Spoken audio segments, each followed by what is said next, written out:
কৃষ্ণ চলে গেলে বিদুরের মুখে কুন্তী শুনলেন যুদ্ধ অনিবার্য। জ্ঞাতি বন্ধু আত্মীয় বর্গ মধ্যে ভয়ঙ্কর বংশবিনাশক যুদ্ধ আরম্ভ হবে। কুন্তীদেবী হিতৈষী বিদুরের সেই কথা শুনে দুঃখিত হয়ে নিঃশ্বাস ত্যাগ করে মনে মনে আলোচনা করতে লাগলেন। যার জন্য এই যুদ্ধে জ্ঞাতিবধ করা হবে এবং বন্ধুবর্গের পরাভব ঘটবে, আমি সেই অর্থের প্রতি ধিক্কার করি। হায়, পাণ্ডবগণ, চেদিগণ, পাঞ্চালগণ ও যাদবগণ সম্মিলিত হয়ে কৌরবগণের সঙ্গে যুদ্ধ করবেন, এর থেকে অধিক দুঃখ আর কি আছে? আমি যুদ্ধ হলেও দোষ দেখতে পাই, আবার যুদ্ধ না হলেও পাণ্ডবদের ক্ষতি দেখতে পাই। সুতরাং নির্ধনের বরং মরণ ভালো, কিন্তু জ্ঞাতিনাশক জয় ভালো নয়। এই চিন্তা আমার মধ্যে অত্যন্ত দুঃখ এনে দিয়েছে। মহাযোদ্ধা শান্তনুনন্দন ভীষ্ম, আচার্য দ্রোণ ও কর্ণ এই তিনজনেই দুর্যোধনের পক্ষে যুদ্ধে প্রবৃত্ত হবেন বলে আমার ভয় আরও বাড়ছে। তাদের মধ্যে শিষ্য হিতৈষী দ্রোণাচার্য কখনো শিষ্যদের সঙ্গে যুদ্ধ করবেন না। পিতামহ ভীষ্ম তাঁর পৌত্রদের সম্পর্কে স্নেহ ত্যাগ করতে পারবেন না, কিন্তু ভ্রান্তদর্শী পাপমতি একমাত্র কর্ণই দুর্মতি দুর্যোধনের মহানুবর্তী হয়ে সর্বদা পাণ্ডবদের প্রতি বিদ্বেষ করে। কর্ণ সর্বদাই পাণ্ডবগণের গুরুতর অনর্থের জন্য অত্যন্ত আগ্রহ প্রকাশ করে, আর সে অত্যন্ত বলবান। তাই কর্ণই এখন আমার উদ্বেগ জন্মায়। অতএব আজ আমি কর্ণের কাছে গিয়ে তার মনটাকে পাণ্ডবগণের প্রতি প্রসন্ন করবার চেষ্টা করে তাতে সমর্থ হব বলে আশা করি। আমি যখন পিতৃভবনে বাস করলাম তখন পরিচর্যা করে ভগবান দুর্বাসাকে সন্তুষ্ট করেছিলাম। তাতে তিনি আমাকে একটি বর দিয়েছিলেন যে তুমি এই মন্ত্র দ্বারা যে দেবতাকে আহ্বান করবে তিনিই আসবেন। তারপরে কুন্তীভোজ রাজা আমাকে আদর করে অন্তঃপুরে রাখলেন। আমিও সন্দেহাকুল চিত্তে নানাবিধ চিন্তা করতে লাগলাম। ক্রমে স্ত্রী স্বভাব ও বালক স্বভাববশত আমি সেই মন্ত্রের বলাবল ও দুর্বাসার বাক্যের বল পরীক্ষা করবার জন্য বারবার তার উপায় চিন্তা করলাম। তখন একজন বিশ্বস্ত ধাত্রী আমাকে রক্ষা করত এবং সখীরা আমাকে পরিবেষ্টন করে থাকত। আমিও সর্বপ্রকার দোষ পরিত্যাগ করে চলতাম এবং পিতার কাছে সচ্চরিত্র জানাতাম। অথচ তখন ভাবলাম, কি করে আমার দেবতা আহ্বান সুসম্পন্ন হবে, কি করেই বা আমি অপরাধিনী না হয়ে পারব। এইসব ভেবে সেই দুর্বাসাকে নমস্কার করে কৌতুক ও মূর্খতাবশত সেই লব্ধ মন্ত্র দ্বারা তখন এই সূর্যদেবকে আহ্বান করলাম। তারপর আমি কন্যা হয়েও সূর্যদেবকে পেলাম এবং তার সঙ্গে সংসর্গ করলাম। তখন কন্যাকালে আমার যে গর্ভ হয়েছিল এবং যাকে আমি পুত্রের মতো 10 মাস উদরে রক্ষা করেছি, সেই কর্ণ এখন নিজের হিতকর ও ভাতৃগণের হিতজনক বাক্য কেন রক্ষা করবে না? কুন্তীদেবী এইভাবে উত্তম রূপে কর্তব্য স্থির করে আশার উপর নির্ভর রেখে কর্তব্য সম্পাদনের জন্য গঙ্গার দিকে গমন করতে লাগলেন। তারপরে কুন্তীদেবী গঙ্গা তীরে সেই দয়ালু ও সত্যপরায়ণ পুত্রের বেদ পাঠ ধ্বনি শুনতে পেলেন। কর্ণ তখন পূর্ব মুখ ও ঊর্ধ্ব বাহু হয়ে জপ করছিলেন। সেই সময় কুন্তীদেবী আপন কর্তব্য সম্পাদনের জন্য উপস্থিত হয়ে কর্ণের জপ সমাপ্তির প্রতীক্ষা করে তাঁর পেছনে দীনভাবে দাঁড়িয়ে রইলেন। বৃষ্ণিবংশে উৎপন্না ও কুরুবংশীয় পাণ্ডুর পত্নী কুন্তী তখন সূর্যের তাপে পীড়িত এবং পদ্মমালার মতো শুষ্ক হতে থেকে কর্ণের উত্তরীয় বস্ত্রের কাছে দাঁড়িয়ে রইলেন। কিছুকাল পরে কর্ণ নির্দিষ্ট নিয়ম অনুসারে মধ্যাহ্ন পর্যন্ত জপ করে পেছনে ফিরে কুন্তীকে দেখে অভিবাদন করে কৃতাঞ্জলি হয়ে দাঁড়ালেন। তারপরে মহাতেজা, অভিমানী ও ধার্মিক শ্রেষ্ঠ সূর্যনন্দন বিস্মিত ও অবনত হয়ে ন্যায় অনুসারে সবিনয় কুন্তীকে বলেন, রাধার গর্ভজাত অধিরথের পুত্র আমি কর্ণ আপনাকে অভিবাদন করছি। আপনি কী জন্যে এসেছেন বলুন, আমি আপনার কি করব? কুন্তী বললেন, তুমি কুন্তীর গর্ভজাত, রাধার গর্ভজাত নও, কিংবা অধিরথ তোমার পিতা নন, এবং তুমি সারথীর বংশেও জন্মগ্রহণ করনি। কর্ণ, তুমি সেই বৃত্তান্ত আমার কাছ থেকে অবগত হও। পুত্র, তুমি কুন্তীভোজ রাজার গৃহে আমার কন্যা অবস্থায় জন্মেছিলে। আমি তোমাকে প্রথমে গর্ভে ধারণ করেছিলাম, সুতরাং তুমি পার্থই বটে।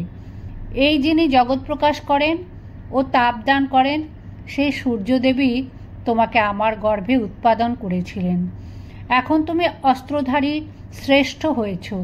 পুত্র দুর্ধর্ষ, তুমি কবচ কুণ্ডল ধারণ করে এবং দেব শিশুর শোভায় শোভিত হয়ে আমার পিতার গৃহে জন্মেছিলে। পুত্র, সেই তুমি ভাতৃগণকে না চিনে মোহবশত ধাতরাষ্ট্রদের যে সেবা করছো, তা তোমার পক্ষে কোনো মতে সঙ্গত হচ্ছে না। পুত্র, পিতৃলোক ও স্নেহময়ী মাতা যে সন্তুষ্ট থাকে, তাই মানুষের পক্ষে ধর্ম। ধর্মশাস্ত্র তাই বলে। বৎস, পূর্বে অর্জুন অর্জন করেছিলেন, পরে অসাধু ধাতরাষ্ট্রেরা লোভবশত হরণ করেছে। এখন তুমি আবার বলপূর্বক তাদের কাছ থেকে নিয়ে এসে যুধিষ্ঠির গামিনী রাজ্য সমৃদ্ধি ভোগ করো। আজ কৌরবেরা দেখুক যে ভাতৃ সৌহার্দ্যবশত কর্ণ ও অর্জুন মিলিত হয়েছেন, এবং তা দেখে দুর্জনেরা অবনত হয়ে পড়ুক। রাম ও কৃষ্ণের মতো আজ কর্ণ ও অর্জুন মিলিত হন। বৎস, তোমরা দুজন মিলিত হলে জগতে তোমাদের কি অসাধ্য থাকে? কর্ণ, তুমি পঞ্চভ্রাতা কর্তৃক পরিবেষ্টিত হয়ে মহাযজ্ঞ বেদিতে দেবগণ বেষ্টিত ব্রহ্মার ন্যায় নিশ্চয়ই শোভা পাবে। বৎস, তুমি সর্বগুণ সম্পন্ন এবং সর্বজ্যেষ্ঠ, সুতরাং শ্রেষ্ঠ বন্ধুগণের মধ্যে আর যেন তোমার উপরে সুত পুত্র শব্দ প্রয়োগ না হয়, কেননা তুমি পৃথার পুত্র ও বলবান। তারপর সূর্যমণ্ডল থেকে একটি বাক্য নির্গত হলো। সে বাক্যটি সূর্যদেবী পিতার মতো বলেছিলেন, এবং তা দূরতিক্রমণীয় এবং স্নেহসূচক ছিল। কর্ণ তা শুনলেন। নরশ্রেষ্ঠ কর্ণ, কুন্তীদেবী সত্যই বলেছেন, তুমি সেই মাতৃবাক্য পালন করো। তুমি সেই বাক্য পালন করলে তোমার সর্বপ্রকার মঙ্গল হবে। মাতা কুন্তী ও পিতা স্বয়ং সূর্যদেব একথা বললেও কর্ণের বুদ্ধি বিচলিত হলো না। কর্ণ বললেন, ক্ষত্রিয়ে, আমি আপনার বাক্যের আদর করি না, এবং আপনার আদেশ পালন করাও যে আমার ধর্মের কারণ হবে তাও স্বীকার করি না। যেহেতু আপনি আমার উপর অত্যন্ত কষ্টজনক অন্যায় ব্যবহার করেছেন। জননী, আপনি আমাকে যে ত্যাগ করেছিলেন তাই আমার যশ ও কীর্তি নষ্ট করেছে। আমি যদিও ক্ষত্রিয় হয়ে জন্মেও থাকি, তবুও আপনার জন্যেই ক্ষত্রিয়ের যোগ্য সংস্কার লাভ করিনি। অতএব শত্রু এর থেকে বেশি ক্ষতি আমার কি করবে? আপনি দয়া করবার সময় দয়া না করে, এখন সংস্কারের কাল অতীত হয়েছে, এখন দয়া করে আমাকে ধর্মে প্রেরণ করতে এসেছেন।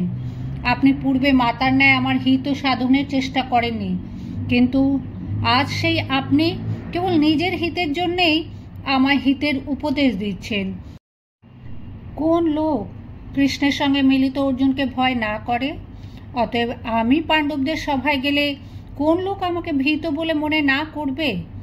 আমি পূর্বে পাণ্ডবদের ভ্রাতা বলে পরিচিত ছিলাম না। এখন যুদ্ধকালে ভ্রাতা বলে পরিচিত হয়ে যদি পাণ্ডব পক্ষে যাই, তবে ক্ষত্রিয়গণ আমাকে কি বলবেন?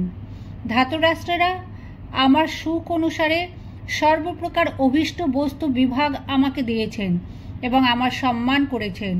এখন আমি তাদের সেই কার্যগুলিকে কি করে নিষ্ফল করতে পারি? যারা পরের সঙ্গে শত্রুতা ঘটিয়ে সর্বদা আমার আনুগত্য করেন এবং বসুগণ যেমন ইন্দ্রের কাছে অবনত থাকেন, সেই রকম যারা সর্বদাই অবনত থাকেন, আর যারা আমার শক্তির ওপর নির্ভর করেই শত্রুদের সমক্ষে অবস্থান করবেন বলে আশা করেন, আমি আজ সেই ধাতরাষ্ট্রদের সকল আশা কি করে ছিন্ন করব? যারা অকুল যুদ্ধসাগরের কূলে যাওয়ার ইচ্ছা করে আমাকে ভেলা হিসেবে গ্রহণ করে, সেই দুস্তর যুদ্ধসাগর উত্তীর্ণ হবার ইচ্ছা করছেন, আমি কি করে ত্যাগ করব তাদের? সে যাই হোক, ধাতরাষ্ট্রদের উপজীবীদের এই প্রত্যুপকার করবার সময় উপস্থিত হয়েছে। সুতরাং প্রাণের আশা ত্যাগ করেও আমি তার মধ্যে প্রবেশ করব। অনবস্থিত চিত্ত ও পাপিষ্ঠ সেসব লোক রাজার অনুগ্রহে পরিপুষ্ট ও কৃতার্থ হয়ে রাজার কার্যকাল উপস্থিত হলে সেদিকে দিকপাত না করে বিকৃত হয়ে যায়। সেই ভর্তি পিণ্ড অপহারী অকৃতজ্ঞ রাজার বিষয়ে অন্যায্য কার্যকারী ও কৃতজ্ঞদের ইহলোকও থাকে না, পরলোকও থাকে না। অতএব আমি আমার সমস্ত শক্তি ও শিক্ষা নৈপুণ্য অবলম্বন করে এবং সৎ পুরুষোচিত দয়া ও চরিত্র রক্ষা করতে থেকে ধৃতরাষ্ট্রের পুত্রদের জন্য আপনার পুত্রদের সঙ্গে যুদ্ধ করব। আমি আপনার কাছে একথা সত্য বলছি। সুতরাং আপনার সমস্ত বাক্য আমার হিতকারী হলেও এখন আমি তা রক্ষা করতে পারবো না। তবে আপনার এই উদ্যম আমার কাছে ব্যর্থ হবে না, কারণ আপনার পুত্রদের মধ্যে এক অর্জুন ব্যতীত যুধিষ্ঠির, ভীম, নকুল ও সহদেব যুদ্ধে আমার কাছে বদ্ধ হলেও কিংবা তাদের বধ করতে পারলেও তা আমি করব না। কিন্তু যুধিষ্ঠিরের সৈন্যের মধ্যে অর্জুনের সঙ্গে আমি প্রাণপণ যুদ্ধ করব, কারণ আমি যুদ্ধে অর্জুনকে বধ করে যুদ্ধ শিক্ষার ফল লাভ করব, কিংবা অর্জুন কর্তৃক নিহত হয়ে যশস্বী হব। ন তে জাতু নশিষ্যন্তি পুত্রাহা পতচ যশস্বিনী নির্বজন সা কর্ণা বা সা জূর্ণা বা হতে মুখী যশস্বিনী জননী। মোটের ওপর আপনার পঞ্চপুত্র কখনো নষ্ট হবে না, কারণ অর্জুন নিহত হলে আমাকে নিয়ে 5 পুত্র থাকবে, কিংবা আমি নিহত হলে অর্জুনকে নিয়ে 5 পুত্র থাকবে। কর্ণের এই কথা শুনে কুন্তী দুঃখে কম্পিত হতে থেকে অত্যন্ত ধৈর্যশালী পুত্র কর্ণকে আলিঙ্গন করে বললেন, কর্ণ, তুমি যা বললে তাই হবে। এই যুদ্ধে কৌরবেরা ক্ষয় পাবেন।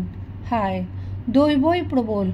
বৎস, শত্রু দমন, তুমি অর্জুন ভিন্ন অপর 4 ভ্রাতার অভয় দান করেছ। অতএব প্রতিজ্ঞা করো যে যুদ্ধে তাদের তুমি ছেড়ে দেবে। কর্ণ মাথা নেড়ে তা স্বীকার করলেন। তারপর কুন্তী কর্ণকে বললেন, বৎস, তুমি নিরোগ হয়ে থাকো এবং তোমার মঙ্গল হোক। কর্ণ সন্তুষ্ট হয়ে কুন্তীকে অভিবাদন করলেন। তারপর তারা ভিন্ন ভিন্ন পথে চলে গেলেন।